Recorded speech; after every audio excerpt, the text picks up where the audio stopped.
Olá, essa apresentação de relevância médica, Clostridium botulinum e Clostridium tetani. Bom, partindo da morfologia, ambas as espécies são anaeróbias, gram-positivas e formam esporos, mas no meio de cultura velho, após 24 horas, esse resultado já passa a não ser confiável, porque bactérias gram-positivas vão apresentar um aspecto de gram-negativas. Os esporos podem ser curados pela coloração de Wirtz-Complin. E eles têm esse formatinho aqui, ovalado, normalmente excêntricos, mas também podem ser excêntricos. Clostridium botulinum produz neurotoxinas termoláveis. Algumas cepas produzem mais de um tipo de neurotoxina e, bom, as cepas de Clostridium botulinum são separadas em 4 grupos de classificação de acordo com características metabólicas e principalmente nutricionais. E aqui, como é possível perceber, essas neurotoxinas vão sendo enquadradas nesses grupos. Isso é importante porque, como dá para ver nessa tabela aqui, existe uma grande variedade de condições ideais para o crescimento de cada cepa, de acordo com o grupo. Bom, partindo para Clostridium tetani, esse é um patógeno de animais com atividade proteolítica e também pode produzir atividade hemolítica.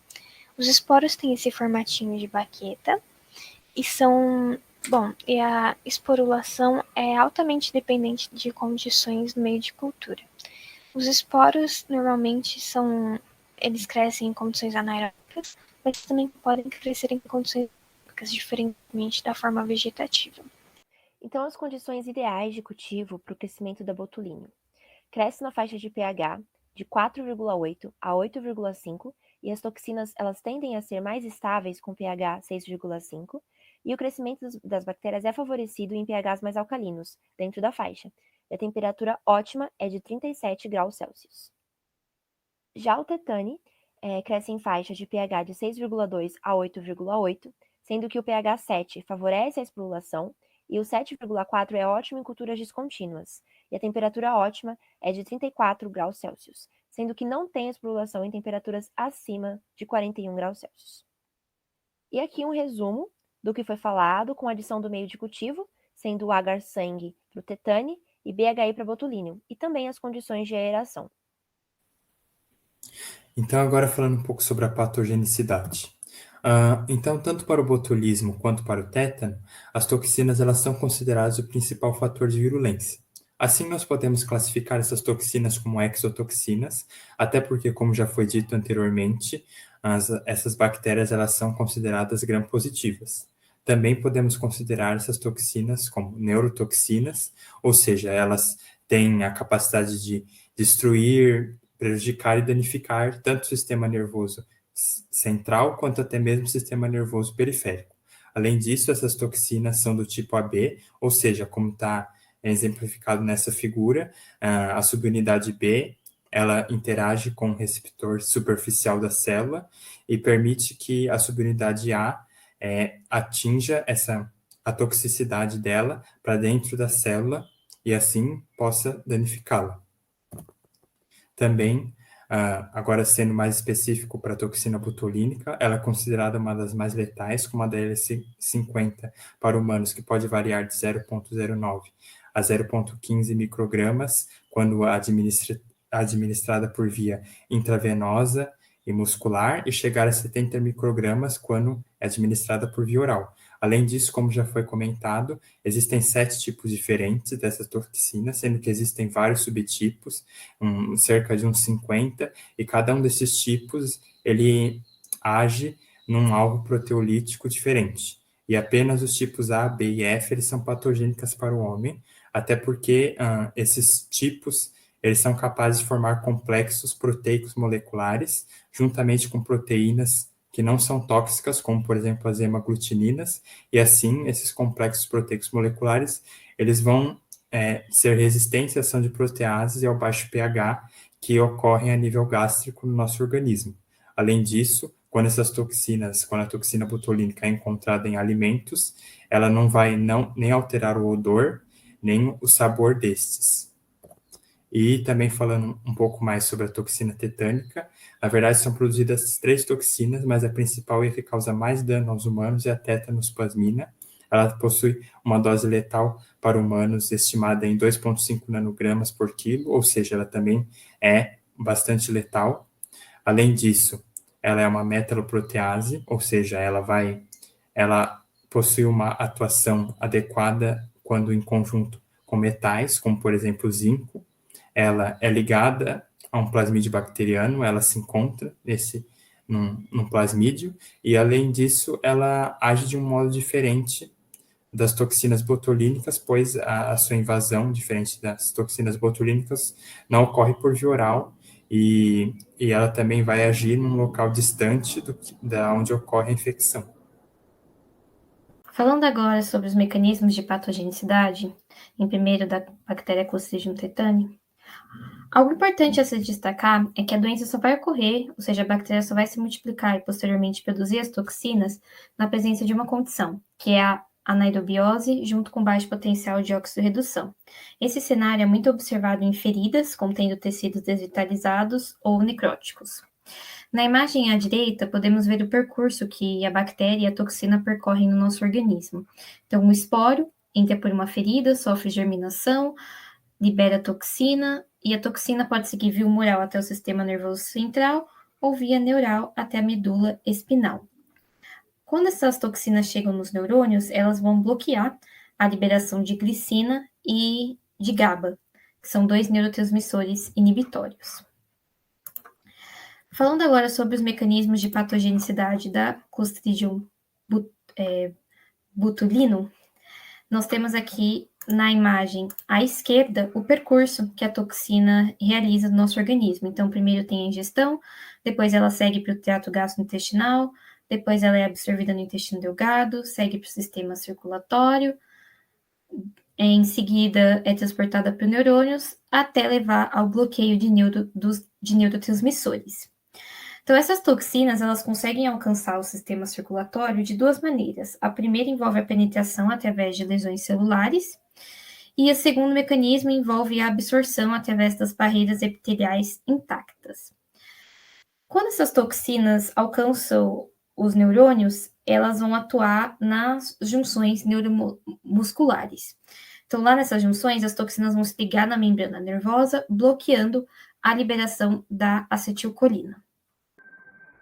E agora, falando um pouquinho sobre as manifestações clínicas da transmissão, para o Clostridium botulinum, a gente tem 3 tipos de transmissão que estão aqui representadas, sendo esses daqui os principais meios. Em especial aqui de ferimentos, a gente tem que pode ser ferimentos cirúrgicos ou ainda injeção de drogas, como por exemplo a heroína. No botulismo infantil se dá por injeção dos esporos pelo bebê, já que o intestino não é ainda bem formado e não consegue se defender ainda, né, contra esses esporos, o ambiente ainda é propício para a maturação. E sobre os sintomas, a gente tem que, tanto para que vem dos alimentos, quanto que vem dos ferimentos, os sintomas paralíticos são os mesmos. A gente vai ter de cima para baixo os sintomas paralíticos, começando normalmente por a pitose, que é a caída da pálpebra, e seguindo para coisas que podem até ser mais graves, como por exemplo a parada do músculo do diafragma, podendo causar aí uma parada cardiorrespiratória. E unicamente ao que vem dos alimentos, a gente tem sintomas gastrointestinais, como por exemplo a náusea, o vômito e a constipação. Constipação essa que no botulismo infantil também é muito comum, é o primeiro sintoma dos bebês geralmente, seguido por outros sintomas de paralisia, como por exemplo a perda do movimento da boca e dos membros, um choro mais fraco, entre outros sintomas do gênero. Para a Clostridium tetani, a gente tem todas as formas da doença, a mesma transmissão que é via os esporos entrar dentro do corpo por um ferimento ou por inoculação. São 4 tipos: generalizada, localizada, cefálica e neonatal, sendo que a cefálica é um subtipo da localizada, que dá no rosto. E dos sintomas, vamos pegar primeiro do generalizado. Na generalizada, a gente vai ter 3 sintomas muito característicos, que é o riso sardônicos, que é essa expressão facial que o tétano acaba causando. O trismus, que é o maxilar, ele fica travado, enrijecido, a pessoa fica mordendo. E a postura opistotônica, que é mais tardiamente, né, com a contração de vários músculos, a pessoa acaba ficando nessa postura, que também é bem característico. E o problema dessa postura é que, obviamente, trava o esôfago, trava a traqueia, e pode acontecer que a pessoa tenha uma parada cardiorrespiratória, até por causa do músculo do diafragma parando, e essa é generalizada. A neonatal tem os mesmos sintomas, só que exclusivo a neonatal pode ter o atraso no desenvolvimento, que é aqui nos bebês. A localizada e a cefálica, ambas dão enrijecimento local e a perda do tônus muscular local, sendo que a cefálica também pode dar o risos sardônicos e o trismo. Essas são as manifestações e as transmissões de cada um. Então, focando nos dados epidemiológicos de Clostridium tetani e Clostridium botulinum no Brasil. A identidade de gênero mais afetada, em ambos os casos, é a masculina. A faixa etária mais acometida por tetane é entre 35 a 79 anos, enquanto para botulinum é entre 20 e 59 anos. No Brasil, observa-se um declínio no número de casos do tétano acidental por conta da vacinação, apresentando coeficiente de incidência de 0,08 por 100 mil habitantes em 2020, e houve apenas 8 casos de botulismo em 2020. Para ambos os casos, a população mais afetada apresentava baixa escolaridade e morava na zona urbana. Vale ressaltar que tetane afeta menos os países mais desenvolvidos em decorrência do desenvolvimento social e educacional e também da maior taxa de vacinação, enquanto que a doença causada pelo botulínio ela é rara em todo o mundo. Então agora vamos falar sobre o diagnóstico. O diagnóstico do tétano é principalmente clínico, através da observação de sinais e sintomas como rigidez muscular generalizada, trimo, hiperreflexia e espasmos tetânicos generalizados. Além disso, um fator que pode dar suporte para o diagnóstico é o paciente ter histórico de algum ferimento, principalmente se esse ferimento teve contato com o solo. Outros pontos importantes são que a suspeita clínica deve ser maior em pacientes com a imunização incompleta. E um paciente que já teve histórico de tétano pode contrair a doença novamente. Um fator interessante do tétano é que os testes laboratoriais geralmente não são muito úteis por não apresentarem alterações na presença da infecção. Por isso, o diagnóstico é principalmente clínico. Por fim, tem aqui algumas condições que têm sintomas bem similares ao tétano e, portanto, pode haver confusão na hora do diagnóstico. Já o diagnóstico inicial de botulismo é realizado por anamnese, exame fisiológico geral e exame neurológico, e também por exame eletrofisiológico, enquanto os resultados laboratoriais vão servir mais como uma confirmação. Esses 3 tópicos aqui estão descritos nos próximos 2 slides, que a gente vai só passar rapidinho por causa do tempo. O diagnóstico eletrofisiológico demonstra o comprometimento da membrana pré-sináptica causado pela toxina botulínica, enquanto o diagnóstico laboratorial mais comum consiste na detecção da toxina botulínica por bioensaio em camundongos.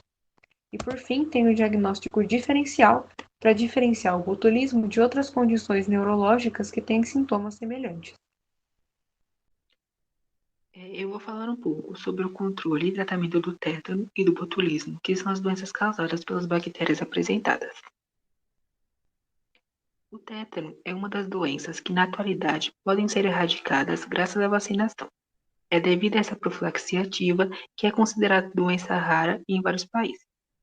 O tétano não é contagioso, porém mesmo aqueles que já contraíram a doença não adquirem anticorpos para evitá-lo novamente. É uma doença facilmente evitável e a prevenção primária pode ser realizada através da imunização com toxoide tetânico atenuado. A principal forma de prevenção do tétano é vacinar a população desde a infância com a vacina antitetânica.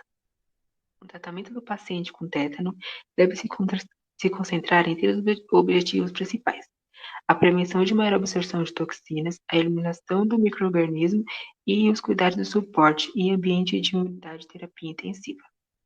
Assim que houver suspeita de tétano, a imunoglobina humana contra o tétano deve ser administrada para bloquear qualquer absorção adicional da toxina. A terapia com a imunoglobina antitetânica reduz modestamente as taxas de letalidade.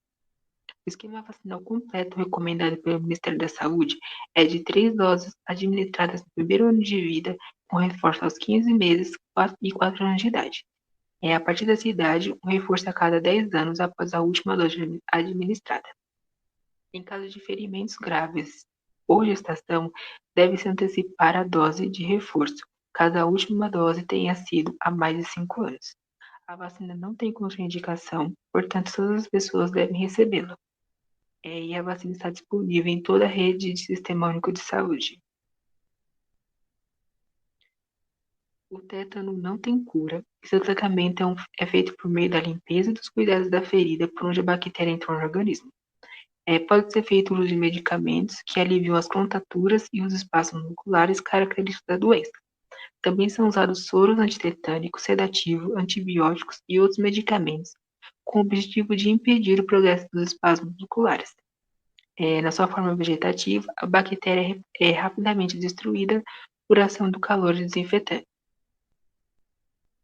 Agora sobre o botulismo, no Brasil ele está diretamente relacionado à contaminação de alimentos. A melhor prevenção para o botulismo é o cuidado com o consumo dos alimentos e com a higiene de forma geral. Algumas precauções são recomendadas, que são basicamente os cuidados de higiene na manipulação de alimentos e na hora de preparação e consumo, e também no aspecto da embalagem e armazenamento. É também recomendado a exposição dos alimentos a altas temperaturas, pois assim é possível eliminar as toxinas do botulismo. Um diagnóstico precoce e um tratamento de qualidade é de muita importância para o bom resultado terapêutico. O tratamento deve ser feito em uma unidade de terapia intensiva, pois foi observado que nessas unidades a letalidade é menor. O tratamento da doença é baseado no conjunto de duas ações, o tratamento de suporte e o tratamento específico.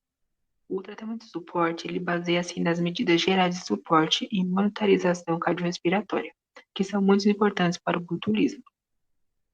E o tratamento específico tem como intenção eliminar a toxina circulante e a sua fonte de produção com o uso de soro antibotulínico e de antibióticos. É recomendado que todas as amostras clínicas sejam coletadas antes do início do tratamento. O botulismo é uma doença que tem cura e não deixa sequelas. Porém, todas as formas de botulismo podem matar se não tratadas adequadamente e são consideradas emergências médicas. A cura irá depender do tratamento e do sistema imunológico do paciente para conseguir eliminar a toxina. Por isso, com a presença de qualquer sintoma, é essencial procurar ajuda médica imediatamente. Terminamos aqui a nossa apresentação. Espero que tenham gostado e muito obrigada pela atenção.